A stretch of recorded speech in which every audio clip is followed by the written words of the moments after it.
Acto seguido, hará uso de la palabra el señor presidente de la Nación, doctor Javier Milei.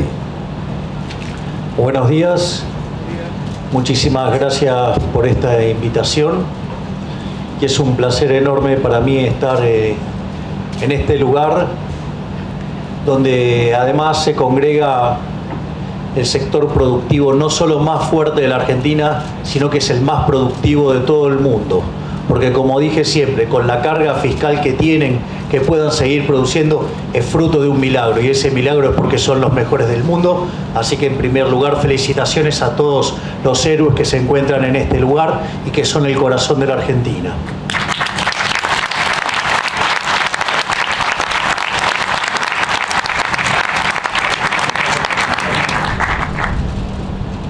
Lo que voy a tratar de contar hoy es hacer una pequeña semblanza de lo que hemos recibido como herencia para que se pueda entender qué es lo que estamos haciendo y una vez que tenemos claro esto es contarles hacia dónde vamos. Básicamente nosotros al llegar a la administración pública nos encontramos con una situación para tener la peor crisis de la historia argentina.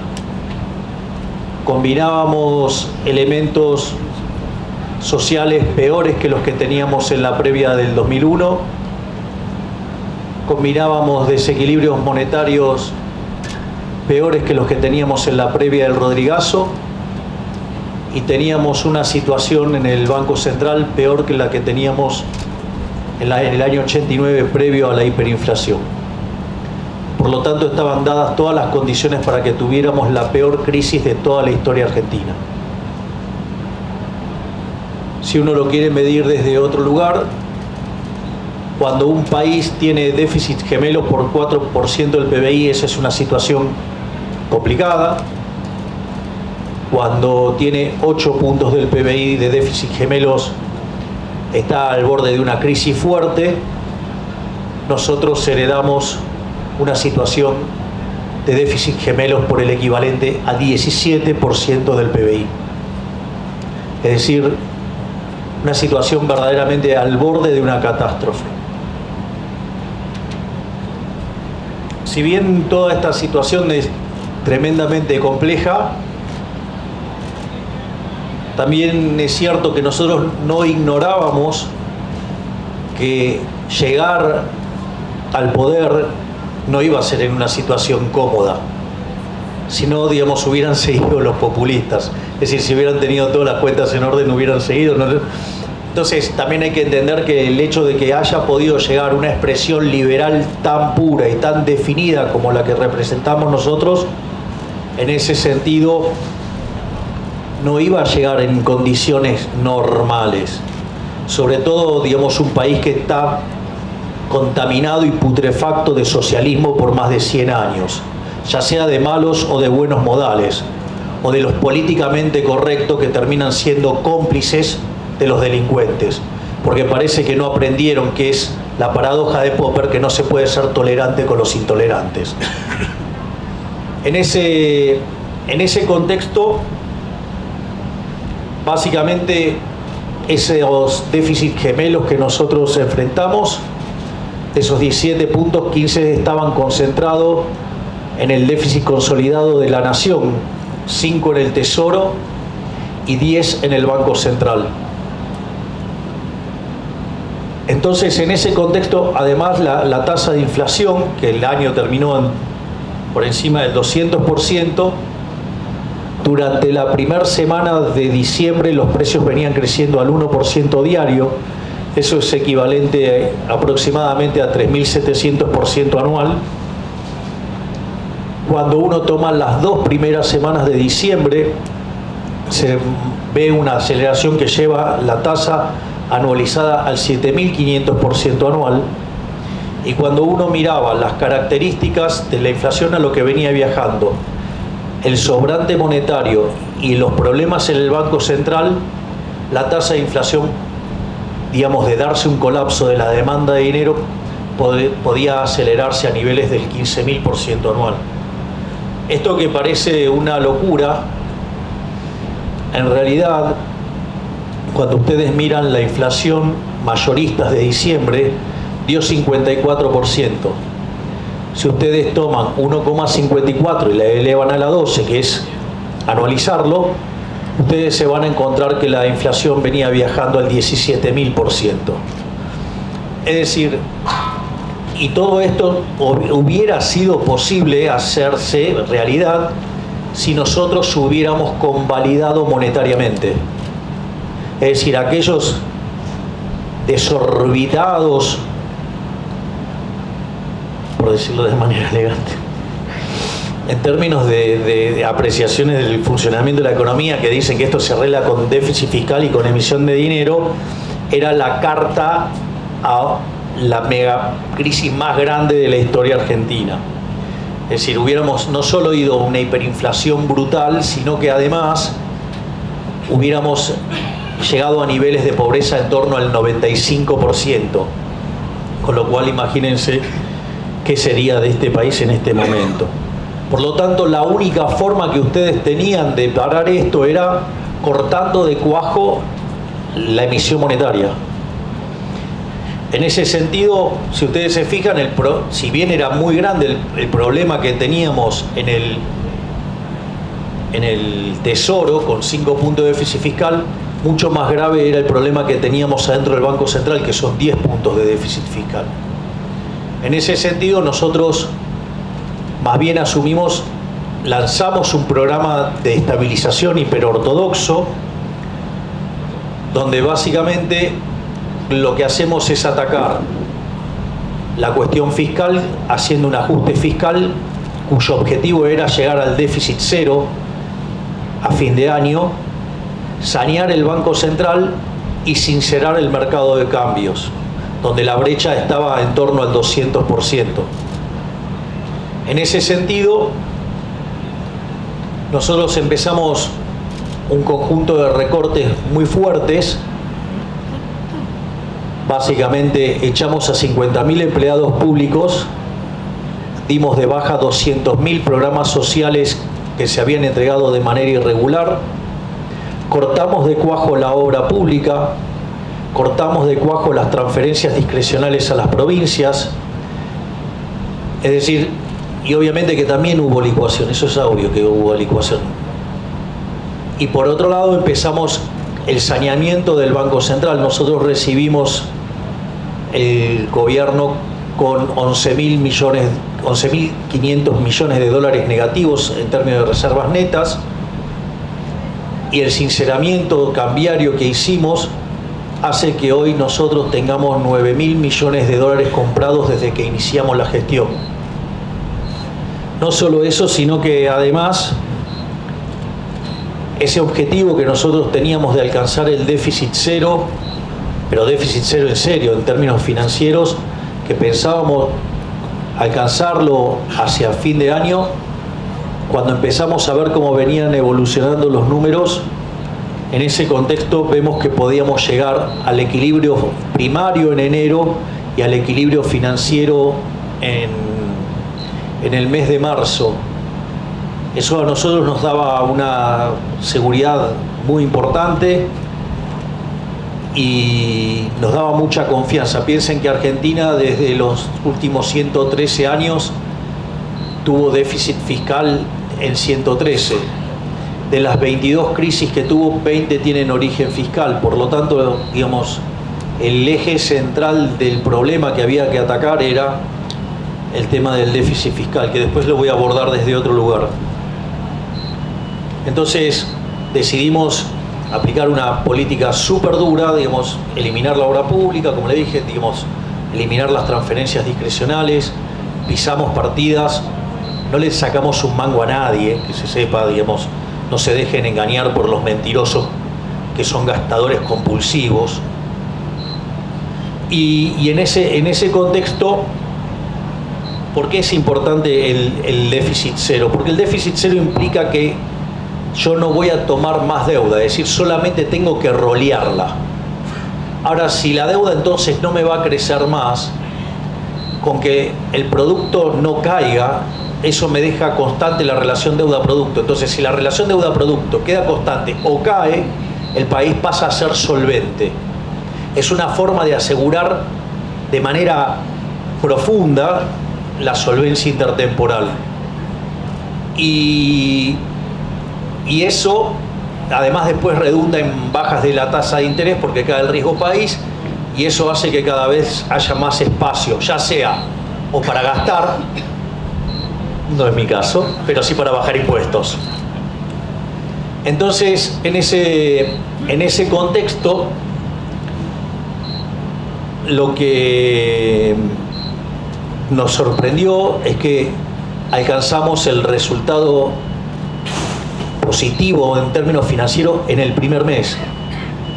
Y eso además fue elogiado por el fondo, porque no es que no solo nunca pasó en Argentina, no pasó nunca en el mundo. No hay nadie que haya hecho un ajuste fiscal de 5 o 6 puntos del PBI en un mes. Yo sé que después muchos agarran, dicen sí, es fácil, pero somos nosotros los que pusimos lo que había que poner para hacerlo.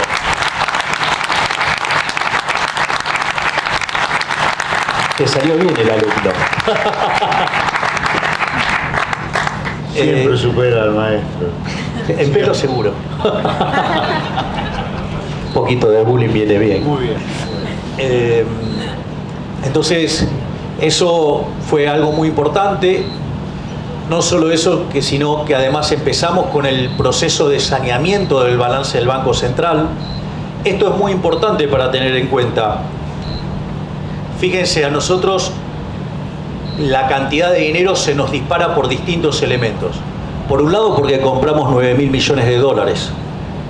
Y uno podría entender esa emisión de dinero como consecuencia de que está comprando los dólares, es contrademanda de dinero, por lo tanto no sería un problema en principio.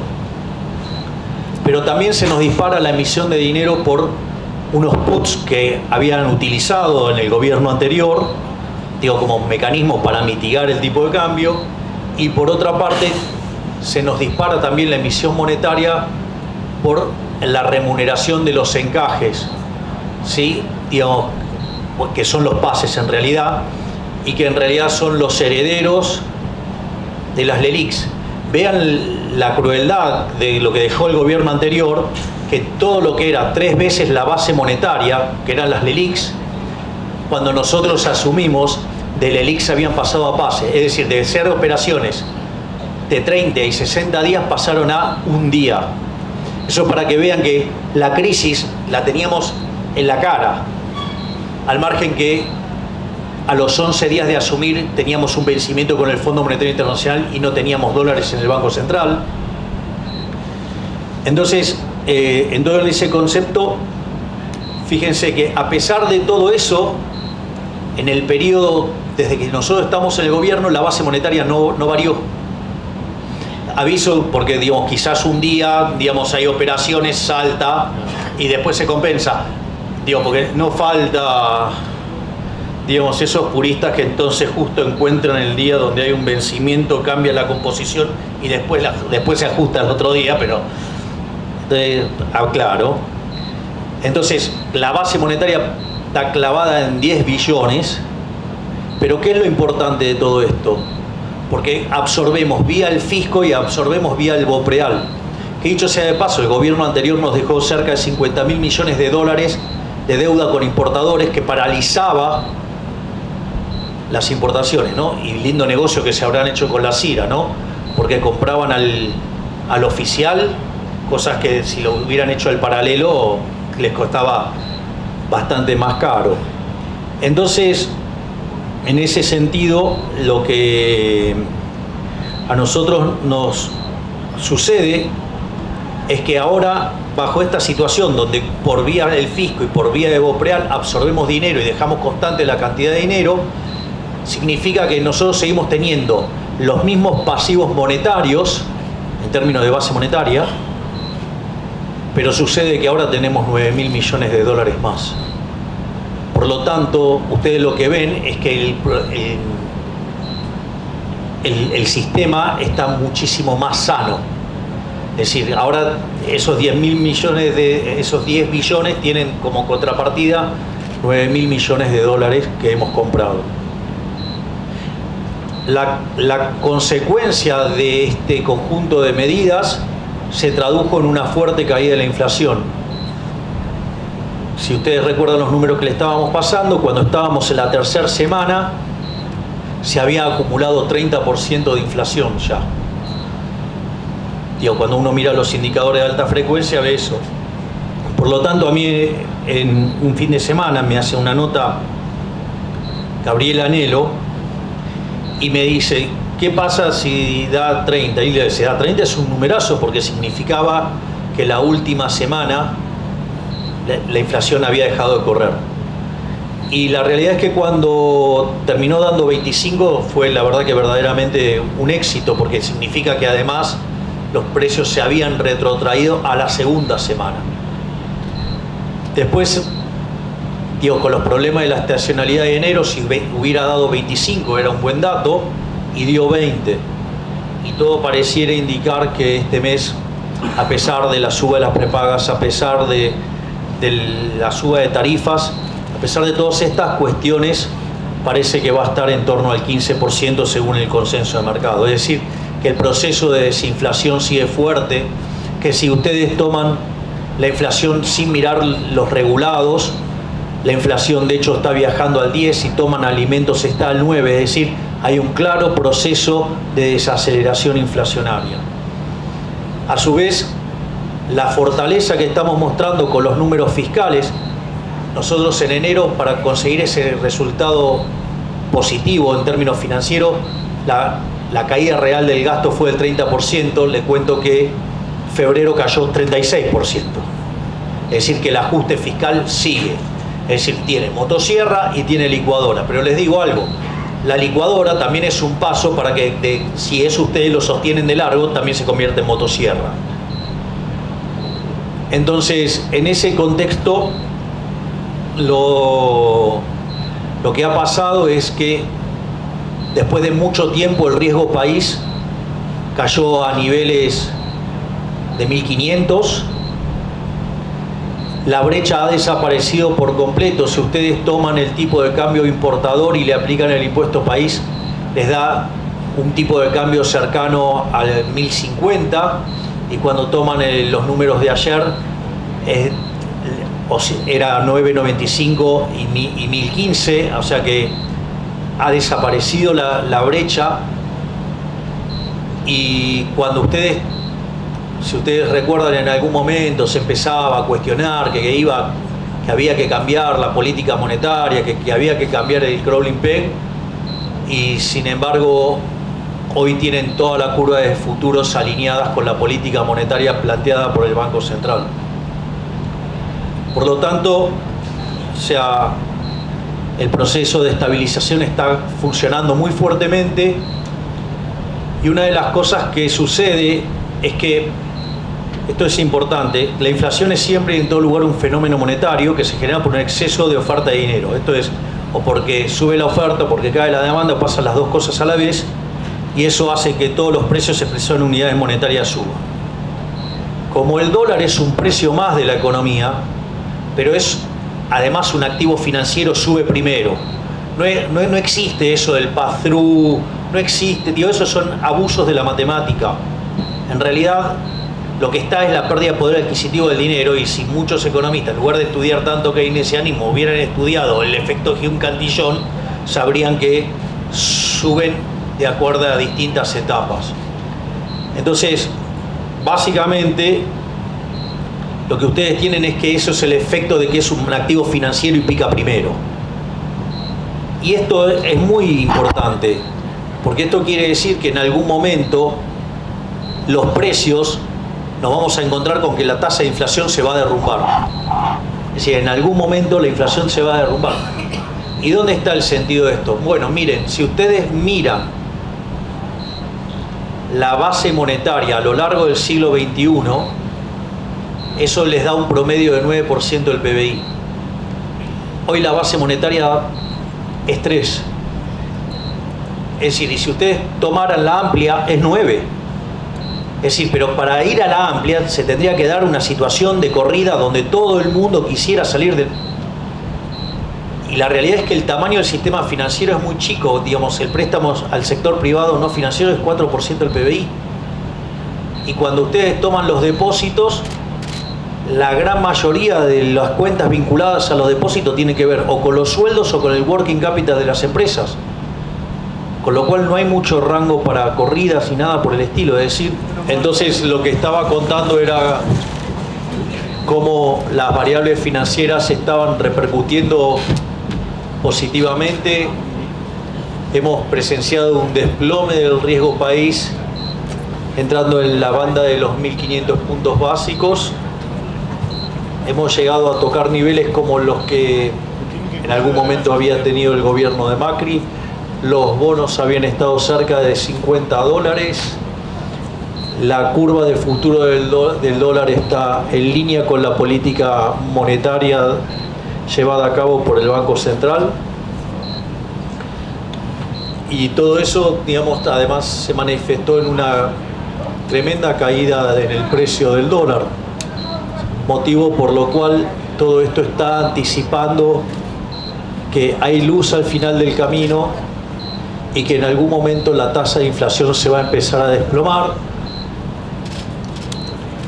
Más o menos el consenso de mercado es que el mes de febrero haya cerrado en torno al 15%, lo cual implica otra caída de 5 puntos respecto al mes anterior, pero que cuando ustedes limpian los efectos de aumento de tarifa y prepagas y demás correcciones de precios que estaban profundamente atrasados durante el kirchnerismo, ustedes ven que, por ejemplo, la inflación por distintas medidas está en torno al 10% y además cuando miran alimentos está en torno al 9%, es decir que el proceso de baja de la inflación sigue ocurriendo fuertemente. Al mismo tiempo, si bien nosotros estamos haciendo un ajuste muy fuerte, también es cierto que lo hacemos sin descuidar las partidas sociales. Y en ese sentido nosotros hemos duplicado la tarjeta alimentar, hemos duplicado la asignación universal por hijo, hemos duplicado los mecanismos de asistencia a las madres, pero sobre todas las cosas hemos multiplicado por 4 la partida de asistencia para los chicos que van al colegio, que es un programa que le llega a 7.300.000 chicos para que puedan tener los útiles. Y no solo eso, sino que para aquellas familias que no puedan pagar la cuota del colegio, generamos unos mecanismos para que se le pueda dar financiamiento. Es decir, ¿por qué? Porque es una situación muy traumatizante, no solo para los padres cambiar a su hijo del colegio, sino para el hijo cuando va y llega al colegio y no se encuentra con los mismos compañeritos, lo cual, digamos, en ese sentido nosotros también estamos haciendo el ajuste y estamos dando contención social. Al margen de todos los desequilibrios que hemos encontrado y que ustedes estarán viendo que todo el día aparecen focos de corrupción. La pregunta es, teníamos un montón de abanderados de la lucha contra la corrupción y de estas cosas no encontraban nada. Como por ejemplo el caso de los fondos fiduciarios, ¿no? O digo, las cosas que pasan con los bolsones de comida o con lo que pasa con aquellas personas que, por ejemplo, cobran planes sociales y se van en avión y se van en barco al exterior. Digo, cosas verdaderamente insultantes. O lo que está pasando con el tema de los seguros. En definitiva, muchos proclaman, digamos, bajar la corrupción, pero no han hecho nada. Digamos, de vuelta, los que lo estamos haciendo somos nosotros. Y debe ser por eso que también está tan, digamos, tan nerviosa la casta. En ese sentido, lo que nosotros entonces creemos que básicamente una vez que logremos estabilizar la economía, una vez que logremos sanear el balance del Banco Central, una vez que logremos frenar los mecanismos de emisión de dinero endógeno, vamos a estar en condiciones de abrir el cepo. En ese sentido, es más, nosotros estamos, por ejemplo, ayer compramos 313 millones de dólares el Banco Central, pero abriendo más importaciones todavía. Es decir, que cada vez se liberan más restricciones y acorde a las estimaciones que hace el Fondo Monetario Internacional, consideran que podríamos estar abriendo el cepo a mitad de año. Si nosotros abrimos el cepo a mitad de año, el exceso de demanda que existiría en principio en el mercado de divisas, eso haría que desaparezca, pero también desaparecería el resto de excesos de oferta de la economía, y eso haría que el mercado de bonos, los precios suban y el riesgo país baje. La caída de la tasa de interés haría que el nivel de actividad rebote, eso haría que aumente la demanda de trabajo y entonces los salarios reales comenzarían a subir, y en ese sentido además también lo otro que estaría pasando es que la cantidad de pobres e indigentes estarían cayendo. Es decir que una vez que abramos el cepo, la economía va a encontrar una situación en la cual va a estar rebotando. Y no solo eso, sino que además van a estar pasando algunas cosas adicionales, como el hecho de que, como Argentina tiene las instituciones tan destrozadas, pero también tiene destrozado el stock de capital, la productividad marginal del capital en Argentina es muy alta, es decir, los retornos en los proyectos en Argentina es muy alta. Entonces, aun cuando tengamos destrozadas las instituciones, es posible que Argentina muestre crecimiento genuino a pesar de las instituciones que tienen. Y esto lo que haría es que el rebote lo combinaría con crecimiento, y eso también nos permitiría una mejora no solo en la actividad y el empleo y en los indicadores sociales, sino que además mejorarían los números fiscales, y es ahí cuando se abre la puerta para que empecemos a bajar los impuestos cada vez con más intensidad. Es decir, la idea es que en la medida que la economía se vaya expandiendo, en lugar de hacer lo que hicieron otros gobiernos, de tomar esa mejora en la recaudación para aumentar el gasto público, nosotros vamos a usar eso para devolverle el dinero a sus legítimos creadores, que son los emprendedores y la gente de bien, y no que quede en la mano de los políticos basura que tenemos.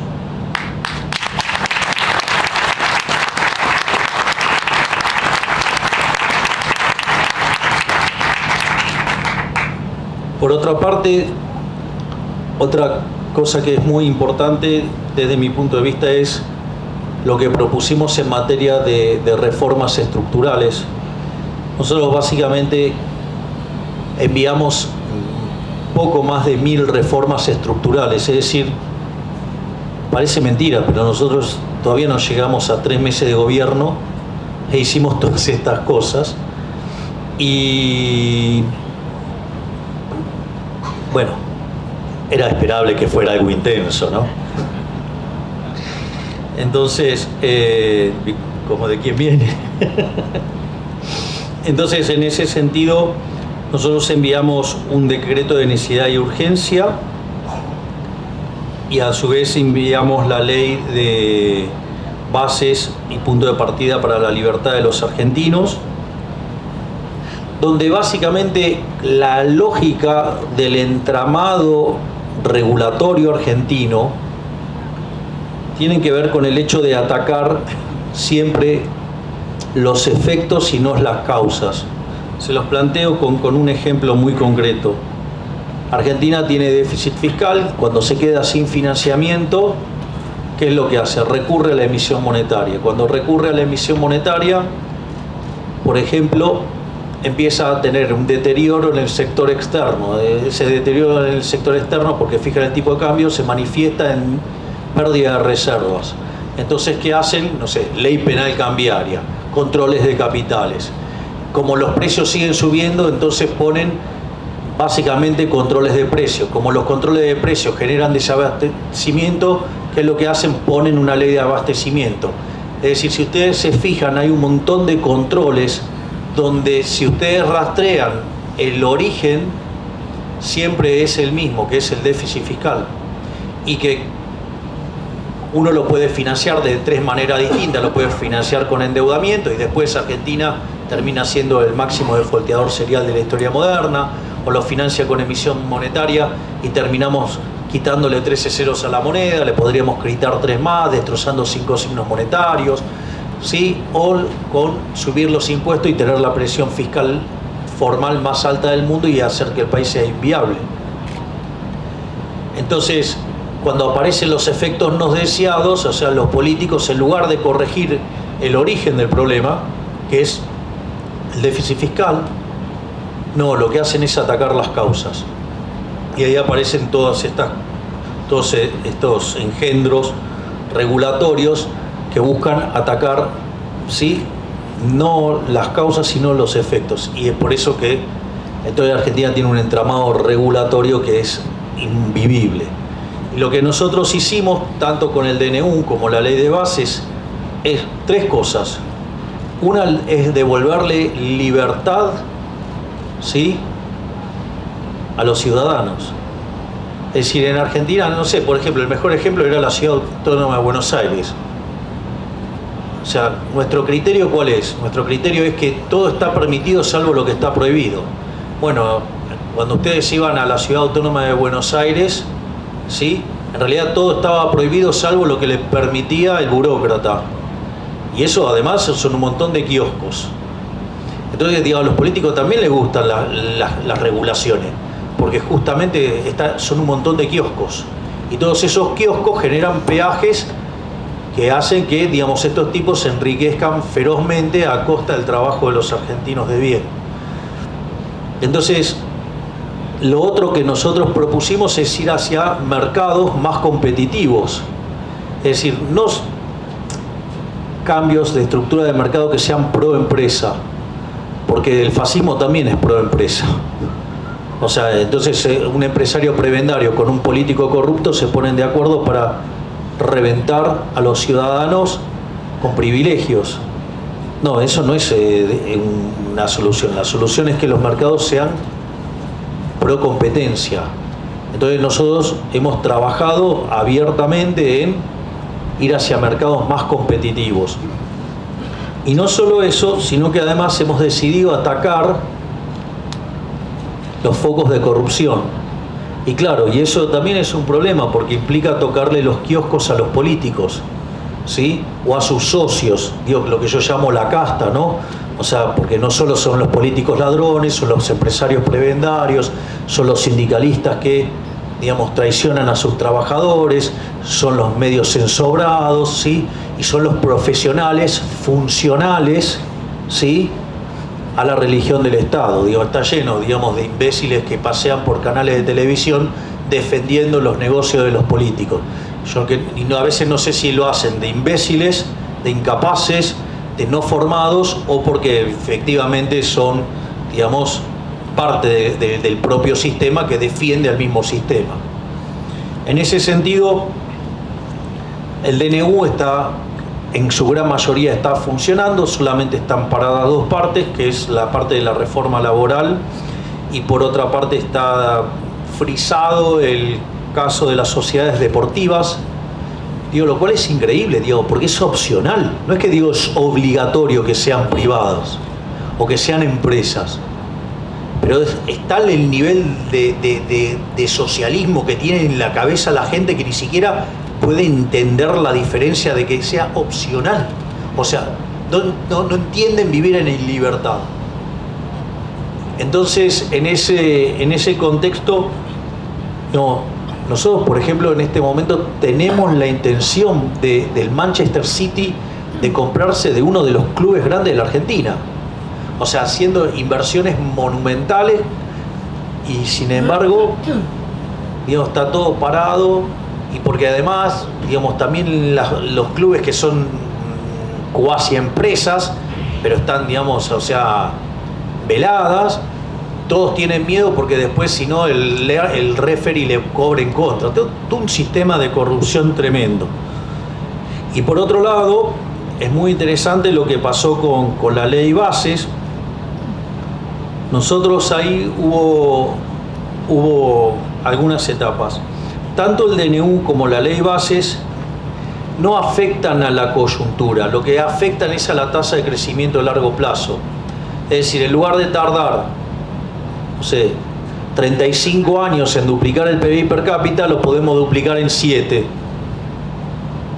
Digo, lo cual no es menor en términos de bienestar para los argentinos, al margen de la transición que puede haber, fuerte expansión del PBI porque suma el rebote con el crecimiento por bajos niveles de capital que implican alta productividad marginal.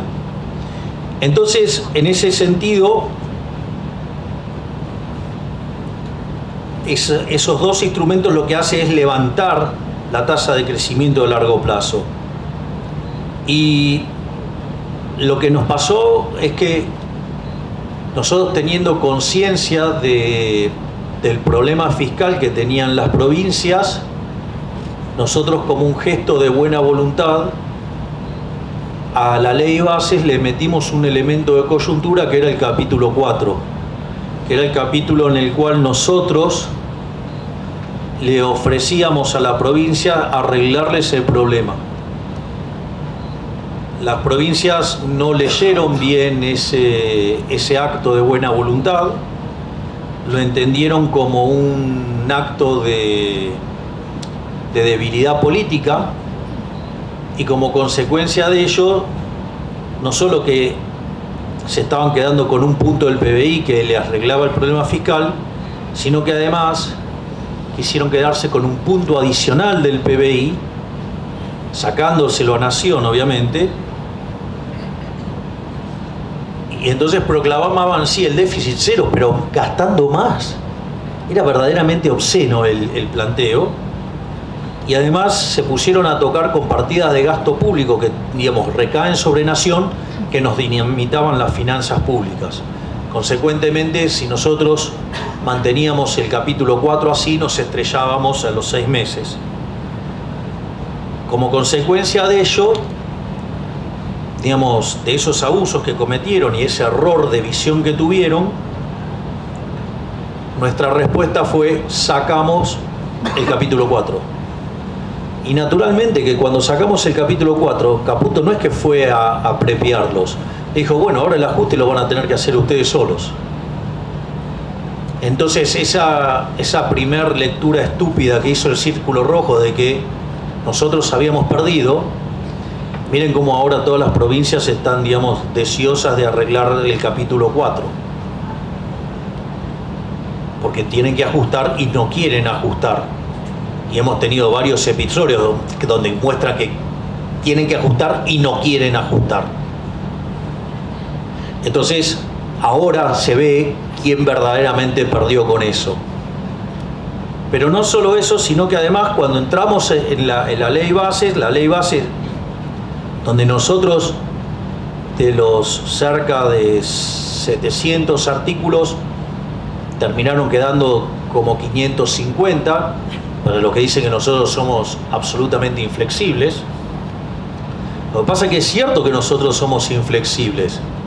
Nosotros no soportamos el choreo. Nosotros no soportamos a los ladrones.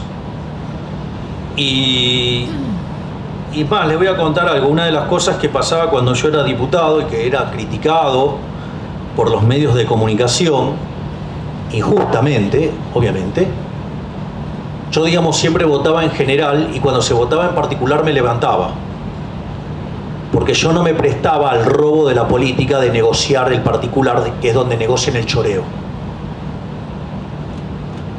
Y en ese sentido, lo más hermoso que pasó con la ley bases es que en un momento se pusieron a discutir los fondos fiduciarios, que ahora todos se dan cuenta que eran todas cajas negras de donde roban violentamente. Es decir, pero tuvo que pasar en un gobierno liberal, en todos los pseudoprogres que tuvimos, o sea, nunca pasó nada. Y eso que tenemos denunciadores seriales, de abanderados de la República, o los mismos abanderados de la República que guardan silencio frente al ex gobernador que metió preso a 2 tuiteros por decir que es cornudo.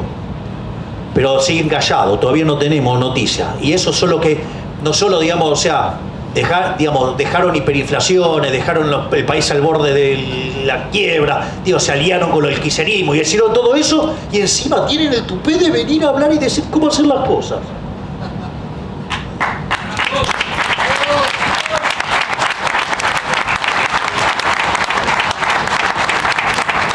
O sea, hay un republicanismo bastante raro en Argentina.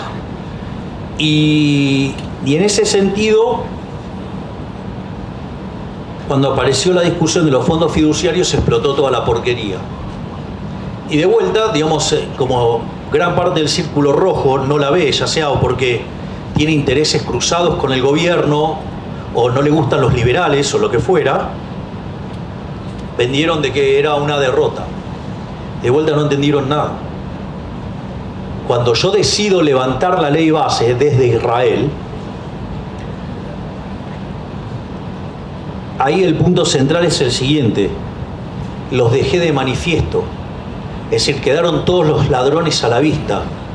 Porque por los orcos no me voy a preocupar por los orcos, porque los orcos son orcos y son incorregibles.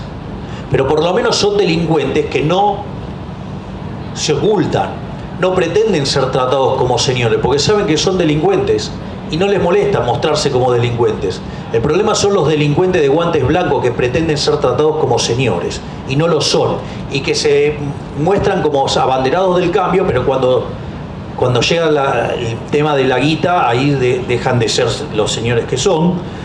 Eso saltó con fuerza, y la realidad es que para tener una ley, digamos, que tiene un lindo el título, pero la vaciaron de contenido porque empezaron a mantener sus privilegios, se pusieron a defender sus choreos,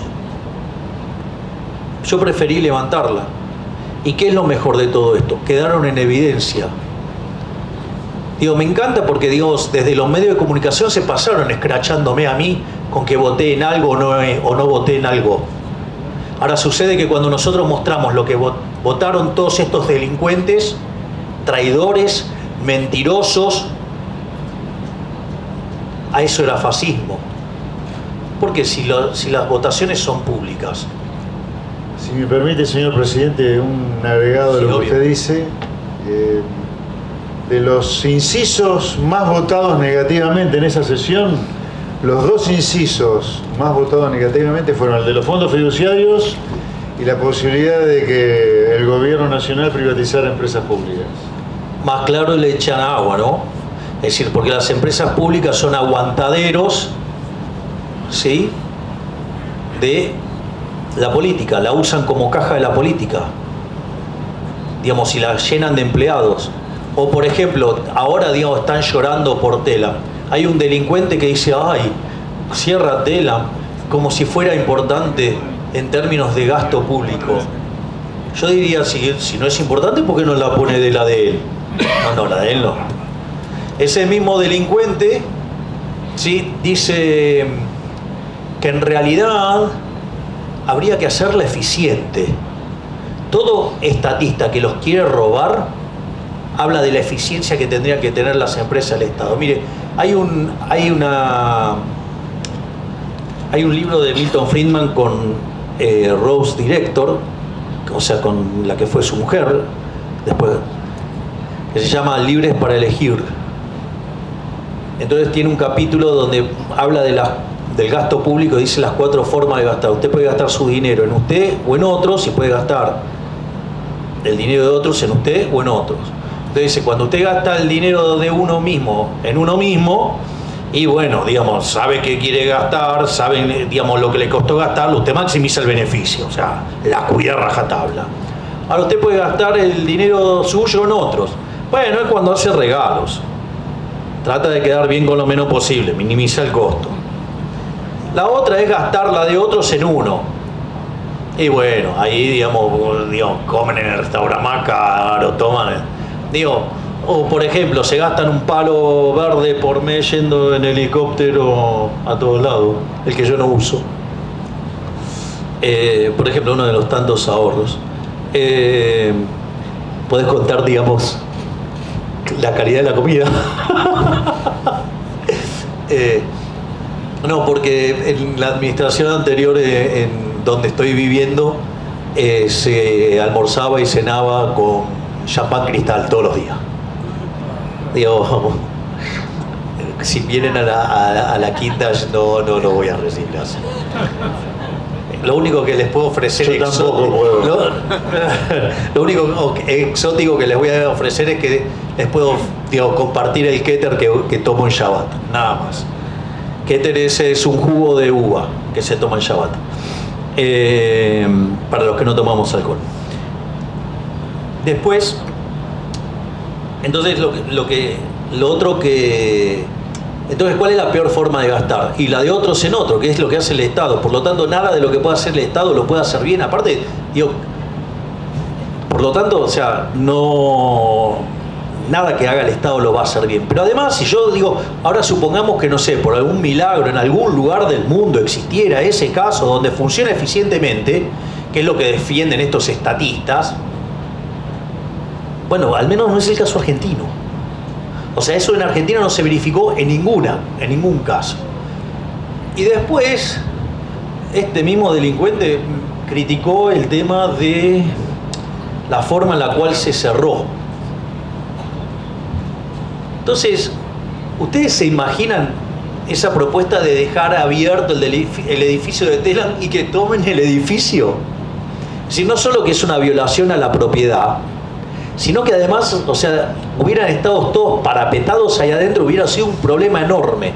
Por lo tanto, digamos, o sea, sí, junto con la ministra de Seguridad, el día domingo a las 10 de la mañana, si quieren, en la Quinta de Olivos, una de las cosas que decidimos era que sí, íbamos a llenar de vallas, íbamos a poner la policía y no iba a poder entrar nadie.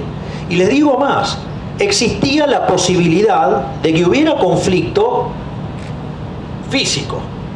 Y la idea era, avancemos también con eso. Y a los que hagan lío los vamos a meter presos. Porque en realidad los que iban a hacer lío no eran los periodistas. Porque les cuento que dentro del staff de Telam hay 100 barras bravas. Con lo cual, qué lindo sería, digamos, que cosa que tenemos, mostrarles los 100 prontuarios de esos barra brava, para que vengan y me defiendan, digamos, a Telam. Y otra cosa más. Es decir, era, digamos, tanto cuando existe pauta como cuando existen medios públicos, terminan siendo un mecanismo de propaganda. Es decir, están usando la plata de los pagadores de impuestos para hacer propaganda, lo cual es aberrante también. Entonces, en ese sentido, al margen de que persiguen al que piensa distinto. Por lo tanto, ahí tienen otro de los casos, o digamos, el INADI como mecanismo de policía del pensamiento, digamos, otra de las cosas que hicimos, arrancamos con 18 ministerios, lo llevamos a 8, bajamos a la mitad la cantidad de direcciones, secretarías, es decir, vaya que hay motosierra de lo lindo. Por lo tanto, nosotros ahora lo que fue el discurso del 1 de marzo, básicamente lo que hicimos es plantearle a la casta, digo, que revele si es casta o no. Es decir, si quieren conflicto, le vamos a dar conflicto. Ahora, si quieren avanzar hacia una Argentina mejor, volvemos con la ley base, le reponemos el capítulo 4 y si avanza, nos vamos al Pacto de Mayo. Y en el Pacto de Mayo están 10 medidas económicas que son lo que van a determinar la base de una economía que pueda crecer fuertemente. Dentro de esas medidas incluye, obviamente, llevar el gasto público, que es la verdadera presión fiscal que enfrenta una economía, a niveles del 25%. Y eso significa que, digamos, van a tener que hacer el ajuste en nación, pero más también van a tener que ajustar las provincias. Se terminó la época donde los políticos nos tienen esclavizados. Es decir, hay una frase hermosa que dice el profe Espert, que dice, uno viene a la vida a pasarla bien, no a pagar impuestos. Pero claro, esto lo tiene que hacer un outsider, porque para estos delincuentes, digamos, o sea, pagar impuestos está bien. Para mí, el Estado es una organización criminal, violenta, que vive una fuente coactiva de ingresos llamada impuesto, y por ende los impuestos son un robo. Por lo tanto, hay que achicar, digamos, o sea, la mejor forma de darle bienestar a la gente es achicar el Estado. O sea, cuando usted no le alcanza la plata es porque le está sobrando Estado. Esa es la realidad. Entonces, digamos, presidente, que ir a 25 puntos del producto de gasto público implica bajar el gasto público 15 puntos, porque lo tenemos en 40. Y digamos además que con 25 puntos del producto vamos a tener que hacer las cosas muy bien para que nos vaya bien, porque con 25 puntos del producto Argentina entre los 60 y el 2003, cuando empezó a subir hasta 40, tuvo crisis homéricas. O sea, 25 puntos del producto es una cosa que tenemos que alcanzar sí o sí para pasarla más o menos bien y rogar no tener un Rodrigazo, no tener una hiperinflación, no tener un Martín y Dios, como pasó con 25 puntos del producto. Efectivamente, y para mostrar y más o menos ir haciendo el cierre, es muy importante qué significaba la ley de bases, más el DNU. Si ustedes toman esas reformas todas juntas, implicaba escalar en el índice de libertad económica 90 puestos. Es decir, implicaba parecernos, por ejemplo, a Francia, Alemania, Italia. Es decir, eso implicaba en términos de bienestar. Pero como los políticos ladrones no quisieron ceder a sus privilegios, nos siguen condenando a esta miseria en la cual vivimos ahora y con la cual nosotros estamos dispuestos a dar la pelea por salir de esto. Pero más allá de todo esto, porque lo estamos logrando a pesar de la política, porque sé lo que hay que hacer, porque sé cómo hay que hacerlo y además tengo la convicción para hacerlo. No por nada me elegí al frente de la Comisión de Presupuesto y Hacienda, el profe Espert, un fiscalista de raza, sino que además lo que quiero decir es, la gente tomó conciencia. Miren, cuando yo empecé la campaña para diputados en Plaza Holanda,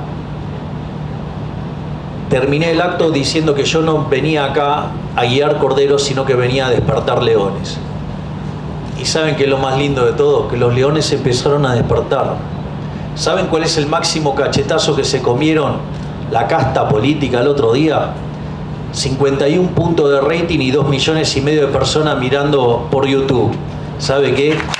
Se terminó, comenzó la era de la libertad. Así es que a confiar porque vamos a salir, porque las ideas de la libertad son las con las que va a permitir que salgamos adelante. Muchas gracias y